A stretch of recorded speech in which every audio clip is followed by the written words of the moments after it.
வணக்கம் நேயர்களே, இது ஷர்மிளா டாக்கீஸ். நான் உங்கள் டாக்டர் ஷர்மிளா. விடுதலை செய்யப்பட்டிருக்கிறார் அரவிந்த் கெஜ்ரிவால். அவரோட சேர்ந்து டெல்லி லிக்கர் ஸ்கேம் கேஸ்ல குற்றம் சாட்டப்பட்ட மொத்தம் 23 பேரும் அவங்களுக்கு எதிராக எந்த ஆதாரமும் இல்ல. இப்படிப்பட்ட ஒரு கேஸ முதல்ல ஃபைல் பண்றதுக்கே எந்த முகாந்திரமும் இல்ல. அவங்கள சார்ஜ் ஷீட் பண்றதுக்கே இதுல போதுமான ஆதாரம் இல்ல. அப்படி இருக்கும்பொழுது எப்படி அரெஸ்ட் பண்ணி இவ்வளவு நாள் ஜெயில்ல வச்சிருந்தீங்க? அப்படின்னு சொல்லி அவங்க எல்லோரையும் டிஸ்சார்ஜ் பண்ணியிருக்கிறது டெல்லி ட்ரையல் கோர்ட். எப்பேர்ப்பட்ட ஒரு பொலிட்டிக்கல் டிராமாவ பிஜேபி நடத்தி தன்னுடைய பொலிட்டிக்கல் வெண்டேட்டாவுக்காக ஒட்டுமொத்த ஆம் ஆத்மி பார்ட்டியும் அழிக்க முயற்சி பண்ணாங்க அப்படிங்கிறது இன்னைக்கு வெட்ட வெளிச்சமாயிருக்கு. இந்த பிரச்சனை எங்க ஆரம்பிக்குது அப்படின்னு பாத்தீங்கன்னா 2021ஆம் ஆண்டு டெல்லி சிஎம்மா இருக்கக்கூடிய அரவிந்த் கெஜ்ரிவால் வந்து ஒரு புது எக்ஸைஸ் பாலிசி ஒண்ணு கொண்டு வராரு. இது மூலமாக அரசு நடத்தக்கூடிய இந்த லிக்கர் அவுட்லெட்ஸ் எல்லாம் தனியாருக்கு நம்ம குடுத்துருவோம். இது மூலமாக அரசுக்கு ரெவென்யூவும் இன்கிரீஸ் ஆகும். 2வது ஒரு பெட்டர் கண்ட்ரோல் ரெகுலேஷனும் இருக்கும். பிளாக் மார்க்கெட்டையும் வந்து கண்ட்ரோல் பண்ண முடியும் அப்படிங்கிறதுக்காக இந்த பாலிசிய கொண்டு வராங்க. இந்த பாலிசிய கொண்டு வந்தோனே, அங்கே இருக்கக்கூடிய பிஜேபி கிட்ட இருந்து கடும் எதிர்ப்பு கிளம்பியது. இன்ஃபாக்ட் காங்கிரஸும் ஒரு காலகட்டத்துல இத எதிர்த்தாங்க அப்படிங்கிறதையும் நம்ம பதிவு பண்ணணும். இதுல ஏகப்பட்ட முறைகேடுகள் நடக்குது. அவங்களுக்கு வேண்டப்பட்டவங்களுக்கு இவங்க கான்ட்ராக்ட்ஸ குடுத்து, அது மூலமா வந்து இவங்க வந்து கமிஷன் அடிக்கிறாங்க. இந்த கமிஷனை எல்லாம் வச்சுதான் கோவா தேர்தல்லயும், பஞ்சாப் தேர்தல்லயும் இவங்க செலவு பண்ணியிருக்கிறாங்க. அப்படிப்பட்ட குற்றச்சாட்டுகள் எல்லாம் தொடர்ந்து பிஜேபி, காங்கிரஸ் மாறி மாறி வச்சுக்கிட்டு இருந்தாங்க. ஒரு கட்டத்துல என்ன பண்றாங்கன்னா, ஆம் ஆத்மி பார்ட்டி இந்த பாலிசிய ரீகால் பண்ணிடுறாங்க. அதாவது ஜூலை 2022ல இந்த பாலிசியே வேண்டாம். இந்த பாலிசி இவ்வளவு பெரிய ஒரு கன்ஃபியூஷன, இவ்வளவு பெரிய ஒரு பொலிட்டிக்கல் நரேட்டிவ இவங்க கிரியேட் பண்ண முயற்சி பண்றாங்க அப்படிங்கும் பொழுது, இத ரீகால் பண்றாங்க. ஆனா, பாஜக அரசு சும்மா விடல. இந்த பாலிசிய கொண்டு வந்த ஆம் ஆத்மியைச் சேர்ந்த மனிஷ் சிசோடியா மீது ஆகஸ்ட் 2022ல இவங்க வழக்கு பதிவு பண்ணி முதல்ல அவர அரெஸ்ட் பண்றாங்க. பிப்ரவரி 2023ல. அதுக்கப்புறம் பாத்தீங்கன்னா, கிட்டத்தட்ட 500 நாட்களுக்கு மேல மனிஷ் சிசோடியா ஜெயில்ல இருக்கிறாரு. அவருக்கு பெயிலும் குடுக்க மாட்டேங்கிறாங்க. ஜெயில்ல அவர் கேட்ட அடிப்படை வசதிகள், மருத்துவ வசதிகள் கூட அவருக்கு செய்து குடுக்காம அவர ரொம்ப அலக்கழிக்கிறாங்க. ஒரு கட்டத்துல ஜெயில்ல வச்சு இவங்க என்ன மிரட்டுறாங்க. சிபிஐ மூலமாக எனக்கு மிரட்டல் விடுக்கப்படுது. அரவிந்த் கெஜ்ரிவாலுக்கு எதிராக என்ன வந்து அப்ரூவரா மாற சொல்றாங்க. எனக்கு அழுத்தம் கொடுக்கப்படுகிறது. என் உயிருக்கு பாதுகாப்பு இல்ல அப்படின்லாம் மனிஷ் சிசோடியா வந்து ஏகப்பட்ட குற்றச்சாட்டுகளை வச்சார். அதுக்கப்புறம் பாத்தீங்கன்னா, ஆம் ஆத்மி பார்ட்டியை சேர்ந்த சஞ்சய் சிங், அதுக்கப்புறம் இவங்களுக்கு வந்து லஞ்சம் கொடுக்க முயற்சி பண்ணதாக தனியார் கம்பெனியை சேர்ந்த பல பேர் இவங்களுக்கு மிடில் மேனா ஆக்ட் பண்ணாங்க அப்படின்னு சில பேர்னு ஒட்டு மொத்தமா 23 பேரை வந்து கைது பண்ணாங்க. இந்த 23 பேர்ல கேசிஆர் அவர்களுடைய மகள் கவிதா அவர்களும் வந்து அடக்கம். மார்ச் 2024ல அவங்களையும் அரெஸ்ட் பண்றாங்க. இன்ஃபாக்ட் சிபிஐ பதிவு பண்ண இந்த வழக்குல பாத்தீங்கன்னா, சவுத் குரூப் அப்படின்னு ஒரு குரூப்ப வந்து ரெஃபர் பண்றாங்க. அதாவது டெல்லியில இருக்கக்கூடிய அரவிந்த் கெஜ்ரிவால், சவுத்ல இருக்கக்கூடிய கேசிஆர் உடைய மகள் கவிதாவோட ஒரு குரூப்ப ஃபார்ம் பண்ணி, ஒரு சவுத் குரூப்ப ஃபார்ம் பண்ணி, இந்த சவுத் குரூப் கிட்ட ஒட்டுமொத்த இந்த லிக்கர் எக்ஸைஸ் பாலிசியும் ஹேண்ட் ஓவர் பண்ணியிருக்கிறாங்க. இது மூலமாக இவங்க லஞ்சமா பல கோடி ரூபாய் பெற்றிருக்கிறாங்க. கிட்டத்தட்ட 100, 200 கோடிக்கு மேல இவங்க வாங்கி, அத வந்து கோவா மற்றும் பஞ்சாப் தேர்தல் பிரச்சார செலவுகளுக்கு இவங்க பயன்படுத்தியிருக்கிறாங்க அப்படிங்கிறது தான் சிபிஐ இவர்கள் மீது போட்ட வழக்கு. ஒரு கட்டத்துல என்ன நடக்குது அப்படின்னு பாத்தீங்கன்னா, இடி இங்க நுழையுது. சிபிஐ ஒரு வழக்கு போட்டு இதுல வந்து பிரெடிகேட் ஆஃபென்ஸ் இருக்கு, முகாந்திரம் இருக்கு அப்படின்னு சொன்னோனே, இது மூலமாக கிடைச்ச பணத்த அவங்க வந்து தேர்தல்ல பயன்படுத்தியிருக்கிறாங்க அப்படின்னு பிஎம்எல்ஏ ஆக்ட் மூலமா இடியும் உள்ள வருது. இடியும் உள்ள வந்ததுக்கு அப்புறம் வழக்கு பதிவு பண்ணதுக்கு அப்புறம் அரவிந்த் கெஜ்ரிவாலுக்கு தொடர்ந்து சமன்ஸ் அனுப்புறாங்க. அரவிந்த் கெஜ்ரிவால் என் மேல அரசியல் காழ்ப்புணர்ச்சியோட இவங்க இந்த மாதிரி செய்யறாங்க அப்படின்னு சொல்லி இடி சமன்ஸ்க்கு அவர் வந்து ஆஜராக மறுத்துடுறாரு. அதுக்கப்புறம் ஒரு கட்டத்துல பாத்தீங்கன்னா, கரெக்ட்டா மே 2024 லோக்சபா தேர்தல் வருதுன்னா, கரெக்ட்டா 2 மாசம் முன்னால அரவிந்த் கெஜ்ரிவால கைது பண்றாங்க. He was the first sitting chief minister to be arrested. இது ஒரு பெரிய பரபரப்ப அரசியல் களத்துல ஏற்படுத்துச்சு. அதுக்கப்புறம் பாத்தீங்கன்னா, தொடர்ந்து அவருக்கு பெயில் குடுக்க மறுக்கிறது. ஜெயிலுக்குள்ள அவர் கேட்ட அடிப்படை மருத்துவ வசதிகள அவருக்கு இன்சுலின் குடுக்காம, அவர் ஒரு டயபெட்டிக் பேஷண்ட் எனக்கு இன்சுலின் போடணும். அந்த இன்சுலின் இன்ஜெக்ஷன குடுக்க மறுக்கிறாங்க அப்படின்னு எல்லாம் வந்து அவர் கோர்ட்ல வந்து வாதாடினாரு. பலமுறை பெயில் அவருக்கு ரிஜெக்ட் செய்யப்பட்டது. அப்புறம் ஒரு கட்டத்துல வந்து இன்டரிம் பெயில் குடுத்தாங்க. அதாவது நீங்க போய் வெளியில பிரச்சாரம் பண்ணலாம். ஆனா முதலமைச்சரா நீங்க எந்த கோப்புலயும் சைன் பண்ணக்கூடாது. அந்த முதலமைச்சர் ஆபீஸ் பக்கமே நீங்க போக்கூடாது அப்படின்னு அவருக்கு நிபந்தனை விதிச்சு அவருக்கு பெயில் குடுத்தாங்க.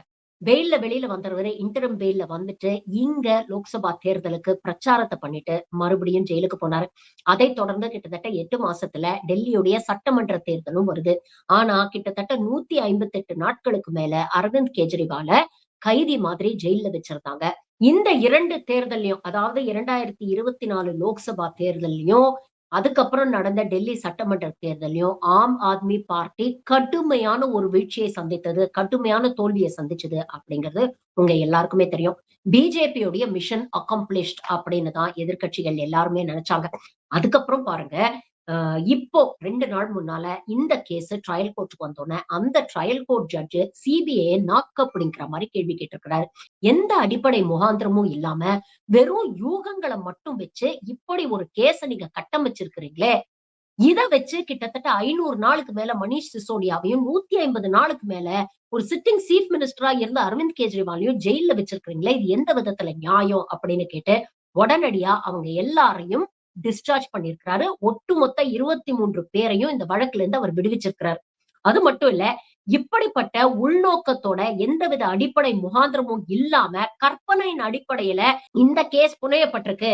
இப்படிப்பட்ட ஒரு பொய் வழக்கை பதிவு செய்த அந்த அதிகாரிகள் மீது சிபிஐ நடவடிக்கை எடுக்கணும் அப்படிங்கிற ஒரு உத்தரவு போட்டிருக்கிறாரு.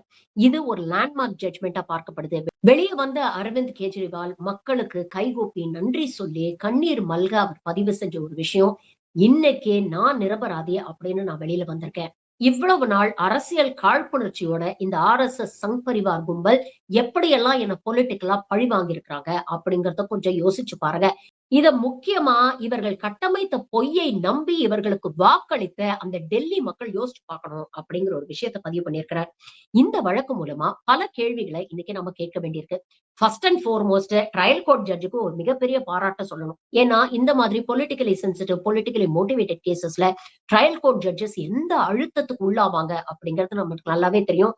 நேத்து தான் பேசணும். கரப்ஷன் இன் த ஜுடிஷியரி அப்படிங்கிற ஒரு வார்த்தை ஒரு கிளாஸ் 8 டெக்ஸ்ட் புக்ல வந்ததுக்கே தலைமை நீதிபதி chief justice of India Suryakant வந்து அவ்வளவு குதின்னு குதிச்சாரு.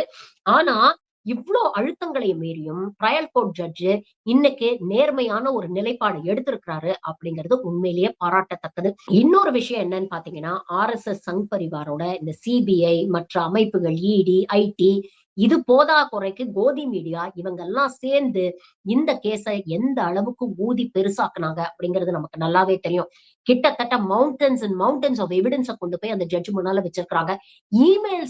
இமெயில் கான்வர்சேஷன்ஸ் மட்டும் கிட்டத்தட்ட 15,000க்கும் மேற்பட்ட இமெயில் கான்வர்சேஷன்ஸ் கொண்டு போய் வச்சிருக்காங்க. இவங்க என்ன நினைச்சிட்டு இருக்காங்க, இந்த எக்ஸாமுக்கு எல்லாம் படிக்காம போற பசங்க இருக்காங்க தெரியுமா, பக்கம் பக்கமா எழுதுவாங்க.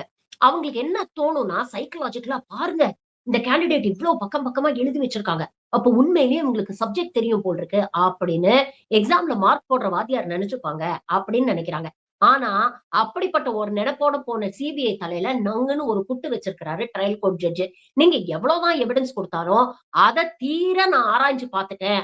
ஆனா இவர்கள் மீது வழக்கு பதிவு செய்யறதுக்கு கூட எந்த முகாந்திரமும் இல்லாத பொழுது எப்படி நீங்க இப்படி கற்பனையில ஒரு வழக்க பதிவு பண்ணி அது மூலமா இவங்களை அலக்கழிச்சு இவங்களை அரெஸ்ட் பண்ணி இவ்வளவு தூரம் நீங்க துன்படுத்திருக்கீங்க அப்படிங்கிற ஒரு கேள்வியை கேட்டு அதற்கும் உங்க மீது நடவடிக்கையும் எடுக்கணும் அப்படிங்கிற விஷயத்தையும் பதிவு பண்ணியிருக்கிறாரு. இதுவும் உண்மையிலேயே வரவேற்கப்பட வேண்டிய ஒரு விஷயம். ஏன்னா ஆர்எஸ்எஸ் பாஜக சங் பரிவார் கையில மாட்டிக்கிட்டு இன்னைக்கு இண்டிபெண்டன்ட் இன்ஸ்டிடியூஷன்ஸ் எல்லாம் ஆர்எஸ்எஸ் பிஜேபி உடைய ஒரு வெப்பன்ஸா மாறி இருக்காங்க அப்படிங்கிறது நமக்கு நல்லாவே தெரியும். இது முதல் முறையா அப்படின்னு கேட்டீங்கன்னா இல்ல. கடந்த 12 வருஷம் மோடி ஆட்சியில இந்த இடி, சிபிஐ போன்ற அமைப்புகள் கிட்டத்தட்ட 95% கேசஸை எதிர்க்கட்சி தலைவர்கள் மீது தான் ஃபைல் பண்ணியிருக்காங்க. அதுவும் தேர்தல் நெருக்கத்துல தான் ஃபைல் பண்ணியிருக்காங்க அப்படின்னு தரவுகள் சொல்லுது. இதுல கன்விக்ஷன் ரேட் என்னவோ பாத்தீங்கன்னா ரொம்ப ரொம்ப குறைவு. அதாவது லெஸ் தென் 1%. அப்போ இதுல இருக்கக்கூடிய அவுட்கம் என்ன அப்படின்னு பாத்தீங்கன்னா, எதிர்க்கட்சி தலைவர்கள் மீது கேஸ ஃபைல் பண்ண வேண்டியது, அவங்கள அச்சுறுத்த வேண்டியது, அவங்கள அழக்கழிக்க வேண்டியது, அவங்களுக்கு பிசிக்கல் அண்ட் மென்டல் டார்ச்சர் கொடுக்க வேண்டியது.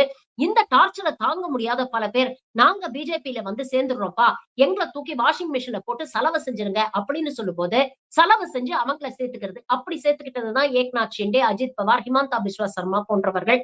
அவங்க போய் பாஜகவுல சேர்ந்தோம்னா, அவங்க மனித புனிதர்கள் ஆயிடுவாங்க. அவங்க மேல இருக்கக்கூடிய கேஸ் எல்லாம் வந்து இல்லாம போயிடும். இல்லன்னா அத வந்து வாபஸ் வாங்கிடுவாங்க. இல்ல அவங்கள நிரபராதின்னு சொல்லி விடுதலை பண்ணிடுவாங்க. அழுத்தத்துக்கு ஆட்பட மறுப்போர் மீது என்ன நடவடிக்கை எடுக்கப்படுது அப்படின்னு பாத்தீங்கன்னா, the process is the punishment. எந்த அளவுக்கு அவங்கள சிறையில வச்சு டார்ச்சர் பண்ண முடியுமோ, அடிப்படை வசதிகள்லாம் குடுக்காம, அவங்கள மன அழுத்தத்திலேயே வச்சிருக்கிறது, அவங்களுக்கு உடல் ரீதியான, உளவியல் ரீதியான டென்ஷன குடுக்கறது, ஸ்ட்ரெஸ்ஸ குடுக்கறது, பெயில் வாங்கி அவங்க வெளியில வர முடியாத அளவுக்கு கடுமையான பிஎம்எல்ஏ சட்டங்கள் மூலமாக அவங்கள உள்ளேயே வச்சு டார்ச்சர் பண்றது அப்படிங்கிற the process is the punishmentன்னு சொல்றாங்கல்ல. இதத்தான் பிஜேபி பண்ணிட்டு இருந்திருக்காங்க. இப்படி இந்த ப்ராசஸ் இஸ் த பனிஷ்மென்ட்ல மாட்டி வெளியில வந்தவங்க அப்படின்னு பாத்தீங்கன்னா, ஹேமந்த் சோரன் சொல்லலாம், அரவிந்த் கெஜ்ரிவால், மனிஷ் சிசோடியா, சஞ்சய் சிங், ஏன் 2014ஆம் ஆண்டு 2G வழக்கு அப்படிங்கிற ஒரு பொய் வழக்கு மூலமா ராசா, கனிமொழி அவர்களை எல்லாம் தூக்கி உள்ள வைக்கலையா? அதுக்கப்புறம் அவங்க கோர்ட்ல போய் வாதாடி நாங்க நிரபராதிகள் அப்படின்னு சொல்லி வெளியில வந்தாங்க. உங்க எல்லாருக்குமே நல்லா ஞாபகம் இருக்கும். 2014ல அண்ணா ஹசாரேய வச்சு பாருங்க, காங்கிரஸ் ஆட்சி, அதுல கூட்டணியில இருக்கக்கூடிய திமுக எல்லாம் எவ்வளவு ஊழல் பண்ணியிருக்கிறாங்க அப்படின்னு சொல்லி இந்தியா பூரா ஒரு ஆன்டி கரப்ஷன் வேவ் அப்படிங்கிற ஒரு மாயையை ஏற்படுத்தி அவங்க ஆட்சியை பிடிச்சாங்க. ஆனா அதுக்கப்புறம் இந்த ஊழல் குற்றச்சாட்டை சொன்ன வினோத் ராயே என்ன சொன்னார்னா, நான் சும்மா கற்பனையில ஒரு ஃபிகர் சொன்னேன். அதற்கு நான் இப்போ வருத்தப்படுறேன். மன்னிப்பு கேட்கிறேன் அப்படின்னு சொன்னாரு. அதுக்கப்புறம் ஒரு நீண்ட நெடிய சட்ட போராட்டத்துக்கு அப்புறம் தான் நிரபராதின்னு சொல்லி ராசா, கனிமொழி அவர்கள் எல்லாம் விடுதலை செய்யப்பட்டாங்க. But the damage was already done. அன்னைக்கு இவர்கள் நடத்தின நாடகத்துல ஏமாந்து பெரும்பாலான மக்கள் மோடிக்கு ஓட்டு போட்டதுனாலதான் இன்னைக்கு 12 வருஷமா கற்பனை கூட பண்ணி பார்க்க முடியாத அளவுக்கு கஷ்டத்தை நாம அனுபவிச்சுட்டு இருக்கோம். ஒரே ஒரு தப்பு, காந்தி மாதிரி வேஷம் போட்டுக்கிட்டு இருக்கிற ஒரு கிழவனை வச்சு ஒட்டுமொத்த 140 கோடி மக்களையும் ஏமாத்துச்சு ஒரு கும்பல். இன்னைக்கு அதற்கான கஷ்டத்தை நாம அனுபவிச்சுக்கிட்டு இருக்கோம். இதே மாதிரிதான் செந்தில் பாலாஜி மீது வழக்கு போட்டாங்க. டாஸ்மாக்ல 1000 கோடி ஊழல் அப்படின்னு சொன்னாங்க. செந்தில் பாலாஜியுடைய வழக்கறிஞர் கோர்ட்ல டைரக்டா சொன்னாங்க, பிஜேபியில சேர்ந்துருங்கன்னு அழுத்தம் கொடுக்குறாங்க, டார்ச்சர் பண்றாங்க அப்படிங்கறத பதிவு பண்ணாரு. 1000 கோடி டாஸ்மாக்ல ஊழல்னு சொன்னாங்க. கடைசியில கோர்ட்ல அதற்கான எந்த ஆதாரமும் சமர்ப்பிக்க முடியல அப்படின்னு கோர்ட்டே தூக்கி வெளியில அடிச்சிருச்சு அந்த கேஸ. இப்போ KN நேரு மீது வழக்கு போட்டிருக்கிறாங்க. இதுல எந்த முகாந்திரம் இருக்கு, என்ன எவிடன்ஸ் இருக்கு அப்படிங்கிறது இனிவரும் காலங்கள்ல தெரியும். ஆனா இந்த தேர்தல் முடியற வரைக்கும் KN நேருவை வச்சு இங்க ஊழல் நடக்குது அப்படிங்கிற ஒரு விஷயத்த பேசும் பொருளா மாத்தக்கூடிய ஒரு முயற்சியில இவங்க ஈடுபட்டிருக்கிறாங்க. அப்போ இது ஒரு பேட்டர்னாவே இந்தியா பூரா எதிர்க்கட்சி ஆளக்கூடிய மாநிலங்கள்ல நடந்துகிட்டு இருக்கு. எங்கெல்லாம் பிரிவினைவாதம் பேச முடியுமோ அங்கெல்லாம் பிரிவினைவாதம் பேசுவாங்க. எங்கெல்லாம் இவர்களுடைய பிரிவினைவாதம் எடுபடாதோ அங்கெல்லாம் கரப்ஷன் அப்படிங்கிற ஒரு விஷயத்த கையில எடுக்கிறாங்க. அன்னைக்கு அவங்களுக்கு அண்ணா ஹசாரே மாறி இன்னைக்கு அவங்களுக்கு ஒரு விஜய்.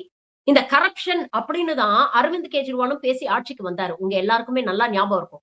ஆனா அவர் எந்த ஆயுதத்தை எடுத்து ஆட்சிக்கு வந்தாரோ, இன்னைக்கு அதே ஆயுதத்தை பயன்படுத்தி தான் RSS சங் பரிவார் கும்பல் அவரை வீழ்த்தி இருக்குது.